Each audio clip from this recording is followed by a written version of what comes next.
In front of me is Xiaomi 13 Lite, and today I would like to show you how you can switch on or off autocorrection on this Xiaomi. First of all, go into Settings and scroll all the way down. Then click on Additional Settings. Now select Languages and Input, Manage Keyboards, and Keyboard. Finally, click on Text Correction.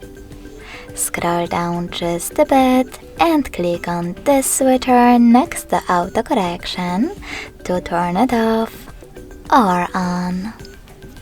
Thanks so much for watching. If you enjoyed this video, smash that like button, comment, and subscribe. Bye!